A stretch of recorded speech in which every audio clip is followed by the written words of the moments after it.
Can we talk about the epidemic of like younger kids growing up so fast, like acting like they're way older than they are? I could never spend that much time getting ready.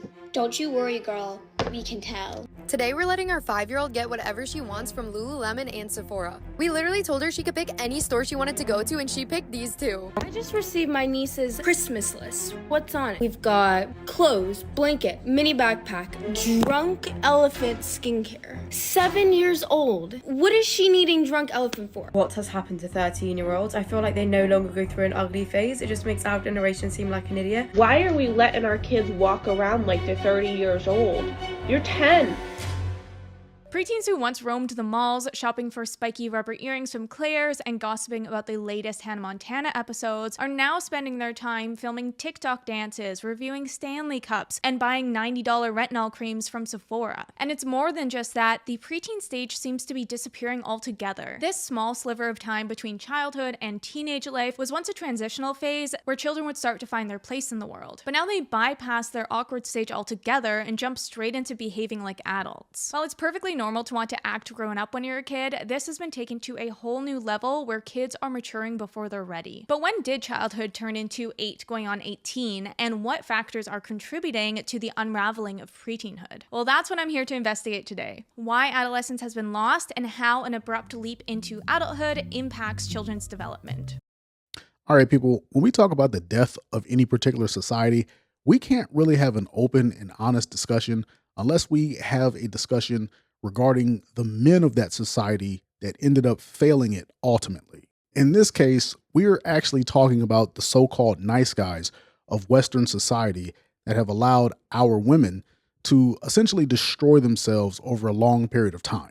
If you guys think about the video you just saw 13-year-old girls dancing on TikTok in suggestive manner in very revealing clothing. You saw female commentators actually commenting on how young girls are acting far older than they actually are. We saw 12 and 13-year-old girls making get ready with me content, getting ready for school, and they did it in a manner that would almost suggest that they were dunking on some other girl. We saw a grown man and a grown woman taking their 5-year-old on what seemed to be a shopping spree to Lululemon and Sephora, two stores that are way too mature for a 5-year-old.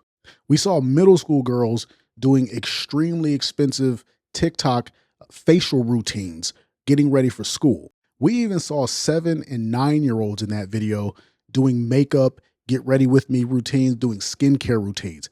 Kids that have no idea what they're doing and they should not even be exposed to that kind of thing at that kind of age. We even saw grown women calling out the fact that young girls no longer go through an ugly phase, which, by the way, is crucial for character development in both boys and girls. And last but not least, we actually saw female content creators condemning 10 and 11-year-old girls who are essentially walking around looking like they're 30. The content creators' words, not mine. So all of this suffice to say that women are actually clocking this and they're actually seeing the effects that weak men have had on society. Now, even though women are seeing the effects of weak men on society, they're not actually calling it out the way I intend to call it out. But like you know, on this channel, we call it just like it is. I see this as a problem of weak men, aka nice guys. Now, with that video you guys just saw, you absolutely have to sit back and ask the critical question of where are the fathers? And if the fathers are there, what kind of fathers are they? With regard to that video, we have to ask, why are there no real men in these women's lives, in these girls' lives, who will tell them to sit down, shut up, stay in a kid's place, and just pick up a Barbie doll and chill out? There seems to be no male guidance. There seems to be no real guidance at all. Now, if you guys want to ask me, I'm going to tell you that it's because the nice guys, the weak men, have essentially allowed women to shame them into silence.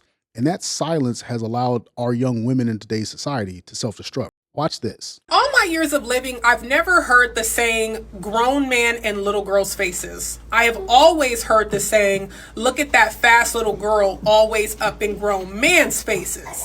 And I was thinking that if a young girl is in fact in a grown man's face, the grown man has the ability to walk away. The grown man has the ability to not engage. The grown man also has the ability to tell an adult that is responsible for the child so that the child can be sat down and we can have a conversation about what's going on. But instead, a lot of times the grown man will take the bait and bear absolutely no responsibility, because at the end of the day, the way that it's seen within the Black community is that this was a little girl in a grown man's face. It's not the grown man's fault. It's the child for putting the grown man in that position to be enticed into engaging with a child.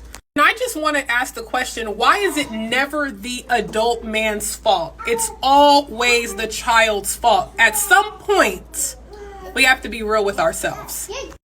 Now, women like the one that you see in this video, they've essentially shamed nice guys into not calling out destructive female behavior.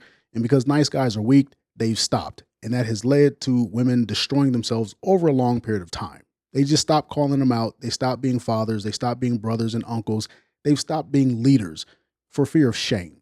When the fathers are too ashamed to actually call out the daughter's bad behavior, it actually ends up leading to the girl being introduced to adult activities and adult behaviors at a way early age, which only leads to trauma that's essentially irreversible. Now, we have to understand that there is a very big difference between a nice guy and a good man. A good man understands that a young girl or even an adult woman is going to essentially put herself in the space and in the face of a boy or a man, respective of the age, and that's essentially their dating and mating strategy.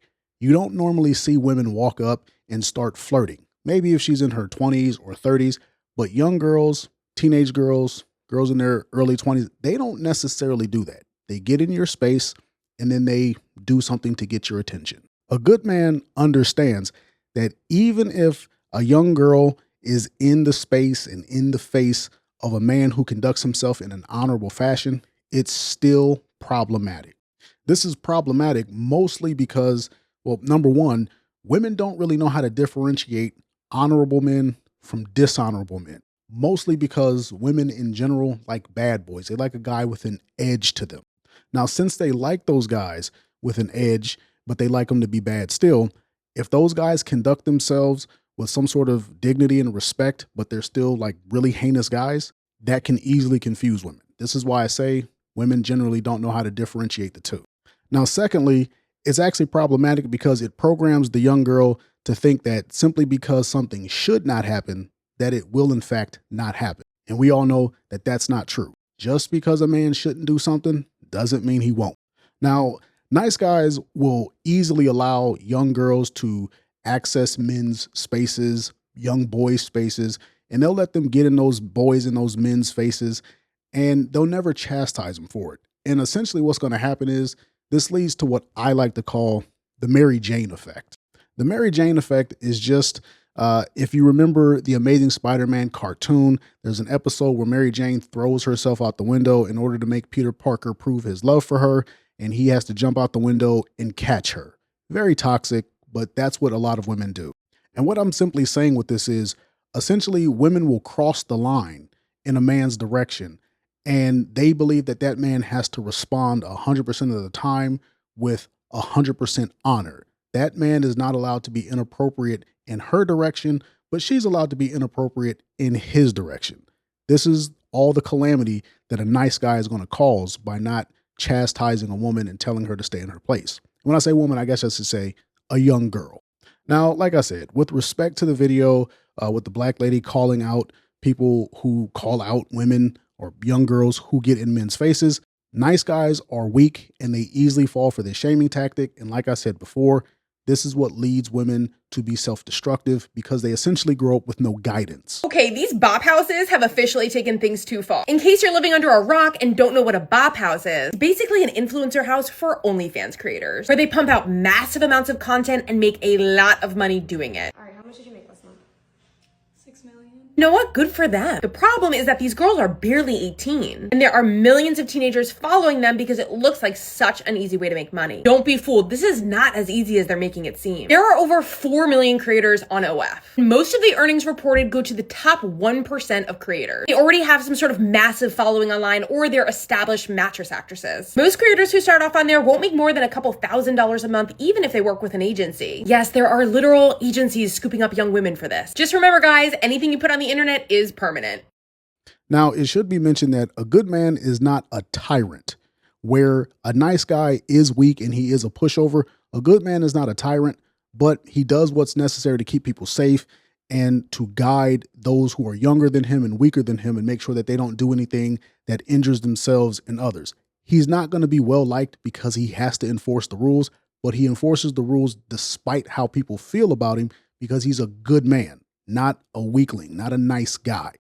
A good man, unlike a nice guy, is not going to let his daughter or any of the females in his family, his cousins, his nieces, he's not going to let those women start leaning heavily into beauty products when they are 13, 14, 15, or even younger, because he understands that that type of hyper focusing on physical beauty is going to have horrible ramifications for these girls' emotional state, how they feel in terms of self-esteem, and how they even portray themselves to boys. If you guys want to know why it seems like girls are going from 9 and 10 to 16 and 17 almost overnight, all you have to do is look at the men around them. They have no men that will tell them to stay in their place. They're surrounded by weak men. And while it's easy to laugh at those men and condemn them, we also have to remember there's a real flesh and blood girl who's being led astray and is going to only find destruction because of that weak man. Now, in today's day and age, we have to understand that women and girls essentially see every negative emotion, every negative interaction as some form of trauma. They're wounded by everything. And the problem with this is a good man is going to tell a girl or woman that this is where character is built. But unfortunately, weak men don't have character themselves. So they're not going to chastise that girl. They're not going to make that girl go through the hard parts of life and build her character. That's why oftentimes you see women, they don't really have much character to speak of outside of how they portray themselves physically. For the most part, when it comes to a nice guy, the only real discipline he's going to put upon his daughter is the discipline to go get good grades. This is why we see so many women in college, high achieving women at that, taking their clothes off on TikTok, dancing for the camera. They figure as long as they get the good grades like daddy taught them, that they're a good person and they're doing the right things, despite the fact that they're destroying themselves morally. Now, all of this essentially is going to lead to a world where we have a bunch of young women who have never heard the words no, stop, or don't, and consequence just simply is no longer real to them. They've never had it a day in their life, and when it finally catches up to them, they think it's abuse or some sort of male misogyny. Unfortunately, when you guys see delusional women, you can trace that back to their fathers who were the proverbial nice guys who essentially warped their minds by never enforcing any kind of punishment and never having any kind of guidance or rules for them. Like I said, they never tell them no, stop, or don't. And they warp these girls' minds and they send them out to the world. And because these girls were always able to manipulate their weak fathers, they're essentially going to expect that the whole world will bend to their whims. And that's just not what's going to happen. Now, actually, I guess I should say that's not what should happen. But because there's an increase in weak men, that actually is what's happening. The weak men are multiplying far faster than the good men or the strong men. And we are actually seeing that these women are coming out of their houses and they're going to college and they're getting out into the professional world. And they do expect that the world is going to change for them and change to match the tempo of their unaccountable thinking. And that's actually what's happening. So I actually have to retract that last statement. For the most part, we can actually say that female adolescence is gone because predatory men in the media and in the marketing machines, they actually want it that way. They wanted it that way because they're predatory. And the weak men at home did nothing to stop it. They allowed this all to transpire on their watch because they're nice and they're weak and they didn't want to be shamed.